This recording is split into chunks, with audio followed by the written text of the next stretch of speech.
In this video, I'm going to show you some of the things that I do when I'm working with audio in Kinemaster. I record my tutorials using a screen recording software. Usually I'll make a rough cut to remove any mistakes or long silences, and then I'll import the clip into Kinemaster. The first thing I normally do is extract the audio. Go to the trim tool and press extract audio. This allows me to fine-tune the timing of the audio and video independent of each other. The first thing I normally do is add some compression to my audio. My voice is naturally pretty quiet and hard to hear, so this makes the low parts a little louder and separates my voice from the background music. The next thing I do is adjust the volume. I always listen to my videos with my phone volume at 50%. That way, if it's comfortable for me here, someone watching my video online should have the ability to adjust the volume up or down, whichever direction they need. I also edit my audio with good headphones or earbuds in. When you have headphones or earbuds, you're going to hear a lot more than you would just listening with a speaker on your smartphone. So now to adjust my volume, I'll tap on the clip and then the speaker icon.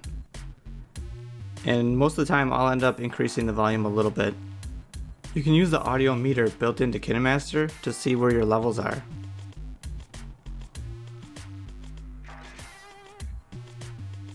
However, a lot of times the meter shows that my volume is too low, and it still seems to be in a pretty good range. On this clip, if I try to adjust the volume all the way to 200% and play that back, you can see that my levels are now peaking in the yellow range, which is normally what you'd like to see, but often I find that this is a little too loud. Make sure you adjust your volume before you start trimming your clip. If I trim this clip, now I have to adjust the volume on each of these individually. The next thing I do is add background music. Kinemaster has some options for free background music. Tap Audio, then Music Assets.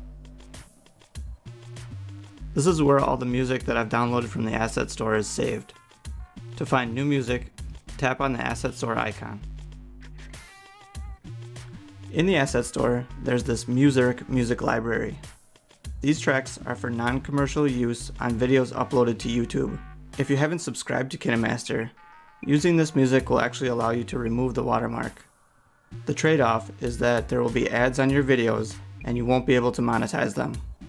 If I tap here to go to music, you can see there are other free songs in the asset library that have no restrictions.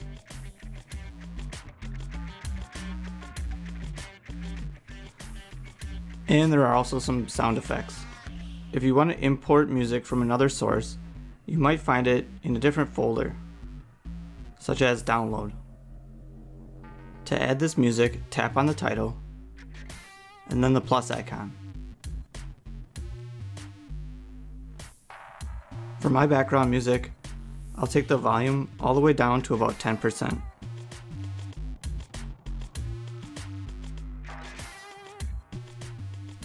You can also use this switch to tell Kinemaster that this is a background music track. With that switch on, Kinemaster will automatically adjust the volume down when there's other audio in the video. Below that is a loop switch.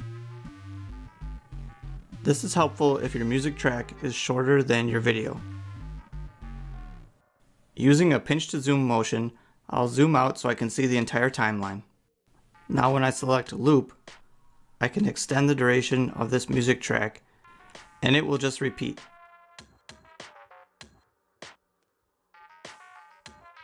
If you want your music to play for the entire duration of the video, you can select this Extend to End of Project switch. Keep in mind though that you won't be able to trim this audio track anymore. You also won't be able to make adjustments using the volume envelope.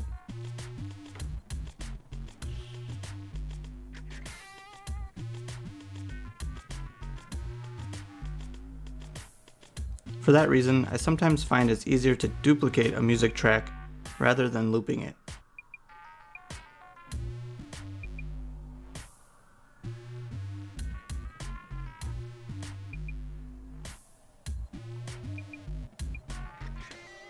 Now I still have the ability to trim,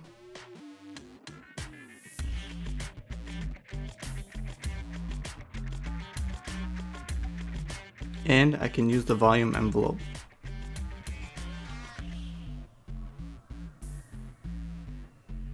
Using the keyframe effect, you might actually create a crossfade with your audio clips.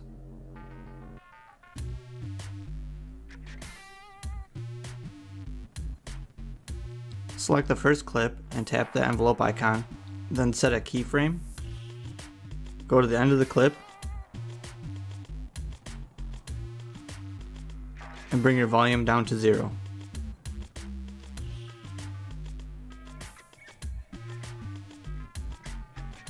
This will cause the volume to gradually fade out. Then on your next clip,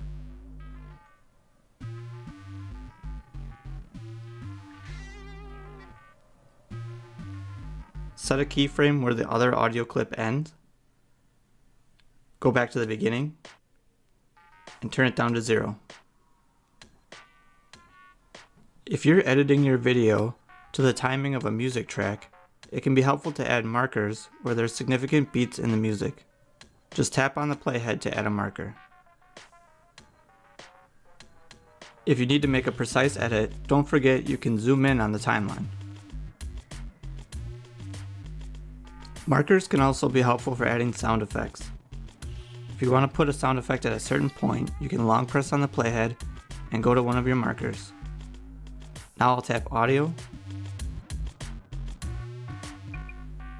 Sound Effects Assets,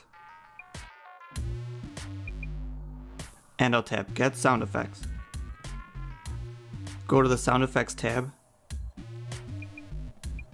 and I'll select the whoosh noise. Then Download,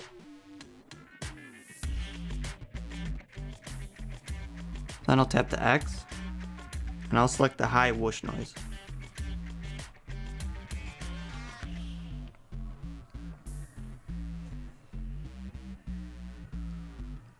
You can get some creative results by adding some of the audio filters. Experiment with different sounds such as chipmunk, robot, deep.